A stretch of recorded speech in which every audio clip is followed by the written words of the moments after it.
అందరికీ నమస్కారం. ఈరోజు మనం ఒక చాలా ఇంపార్టెంట్ టాపిక్ గురించి మాట్లాడుకుందాం. ఆహా, మనమంతా ఉండే ఈ డిజిటల్ వరల్డ్లో డేటా ఎథిక్స్.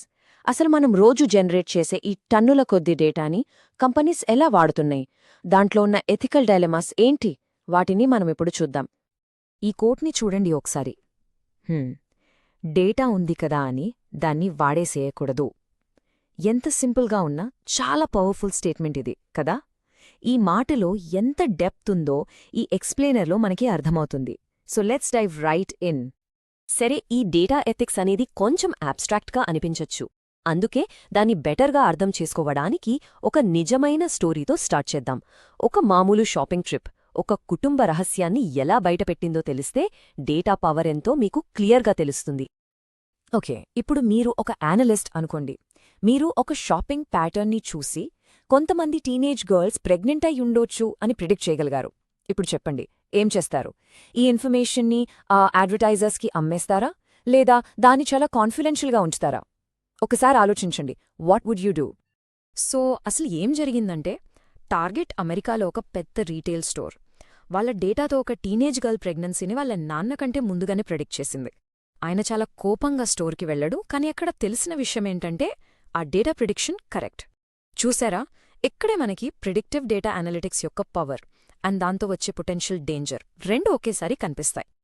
అయితే ఈ ఇష్యూ కేవలం టార్గెట్ లాంటి పెద్ద కంపెనీస్కే సంబంధించినది అనుకుంటే పొరపాటే. ఆ టార్గెట్ స్టోరీ అనేది జస్ట్ ఒక చిన్న ఎగ్జాంపుల్ అంతే. నిజమేంటంటే ఈ ఎథికల్ మైండ్ ఫీల్డ్ మనం రోజు వాడే ప్రతి యాప్లో ఉంది. ఎలాగో చూద్దాం. So for example, me food delivery యాప్ని తీసుకోండి. పైనుంచి చూస్తే మీరు ఏం తింటున్నారు అనేది సింపుల్ ఫుడ్ డేటాలా కనిపిస్తుంది. కానీ కొంచెం లోతుగా ఆలోచిస్తే అది మీ హెల్త్ డేటాని రివీల్ చేస్తుంది. మీరు ఎప్పుడు ఇంట్లో ఉంటున్నారనేది ఒక పొటెన్షియల్ సెక్యూరిటీ రిస్క్ అవ్వచ్చు. ఇంకా మీ స్పెండింగ్ హ్యాబిట్స్, అది డైరెక్ట్గా మీ ఫైనాన్షియల్ డేటా. చూసారా, మనమేదో చిన్న యాప్ అనుకుంటాం, but the amount of sensitive information it collects is just huge. ఈ రిస్క్ అంతా మనకి తెలియకుండానే జరుగుతుంది. ఇంకో పెద్ద రిస్క్ ఏంటి అంటే ద బయాస్ ట్రాప్. ఒక కంపెనీ వాళ్ల ఏఐ హైరింగ్ టూల్కి వాళ్ల పాస్ట్ 10 years హైరింగ్ డేటానిచ్చి ట్రైన్ చేశారు. హిస్టరీలో ఆ కంపెనీ ఎక్కువగా మెన్ని హైర్ చేసుకోవడం వల్ల ఆ ఏఐ కూడా విమెన్ క్యాండిడేట్స్ అప్లికేషన్స్ని ఆటోమేటిక్గా రిజెక్ట్ చేయడం మొదలెట్టింది. It's the classic garbage in garbage out problem. అంటే మీరు బయస్డ్ డేటా ఇస్తే అవుట్పుట్ కూడా బయస్డ్గానే వస్తుంది. చూసారా, హిస్టారికల్ డిస్క్రిమినేషన్ని ఏఐ ఎలా ఆటోమేట్ చేసి ఇంకా బలంగా తయారు చేసిందో. ఓకే, ఇవన్నీ వింటుంటే కొంచెం స్కేరీగా అనిపించొచ్చు కదా. ఇన్ని ప్రాబ్లమ్స్ ఉన్నాయి, మరి సొల్యూషన్ ఏంటి?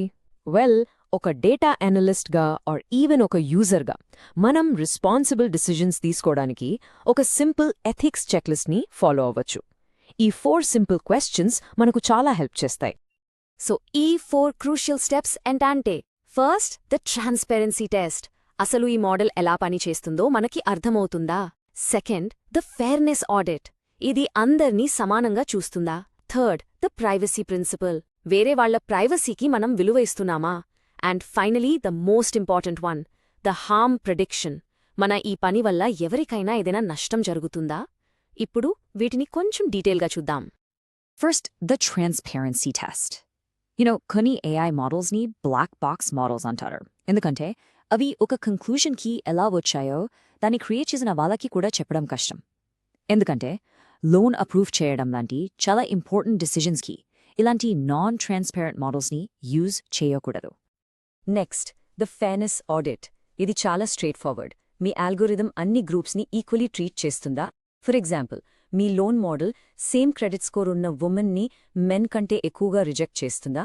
లేదా మీరు యూజ్ చేసే డేటాలోనే బయస్ ఉందా? ఫర్ ఇన్స్టెన్స్, కొన్ని పోస్టల్ కోడ్స్ రేస్తో కోరిలేట్ అయ్యే ఛాన్స్ ఉంది. సో దాన్ని బేస్ చేసుకునే డిసిజన్స్ తీసుకోవడం చాలా అన్ఫేర్ అవుతుంది. ఇంకో మూడో స్టెప్, ద ప్రైవసీ ప్రిన్సిపల్. దీనికి ఒక సింపుల్ రూల్ ఉంది.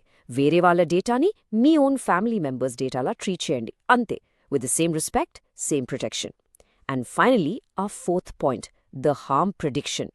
ఇక్కడ మనం అడగాల్సిన క్వశ్చన్ ఒకటే, ఈ డేటాని యూజ్ చేయడం వల్ల డైరెక్ట్గా ఆర్ ఇండైరెక్ట్గా ఎవరికైనా ఏదైనా హార్మ్ జరిగే ఛాన్స్ ఉందా?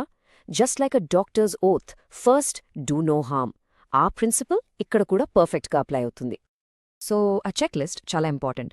కానీ ఇప్పుడు మనం ద లేటెస్ట్ ఫ్రంటియర్ గురించి మాట్లాడాలి, జనరేటివ్ ఏఐ. దీనితో ఈ ఎథికల్ ఛాలెంజెస్ ఇంకా పెద్దవి, ఇంకా ఫాస్ట్గా అండ్ చాలా కాంప్లెక్స్గా మారుతున్నాయి. Let's see how. So gen ఏఐలో వచ్చే టాప్ 3 ఎథికల్ ఇష్యూస్ చాలా క్రిటికల్. First, AI hallucinations. అంటే ఏంటంటే ఏఐ చాలా కాన్ఫిడెంట్లీ నిజం కాని విషయాలను క్రియేట్ చేసి చెప్పడం. ఒక లాయర్ కేస్ రీసెర్చ్ కోసం జెన్ ఏఐని అడిగితే అది లేని కోర్ట్ కేసెస్ని క్రియేట్ చేసి ఇచ్చిందంటే చూడండి. Second, bias amplification.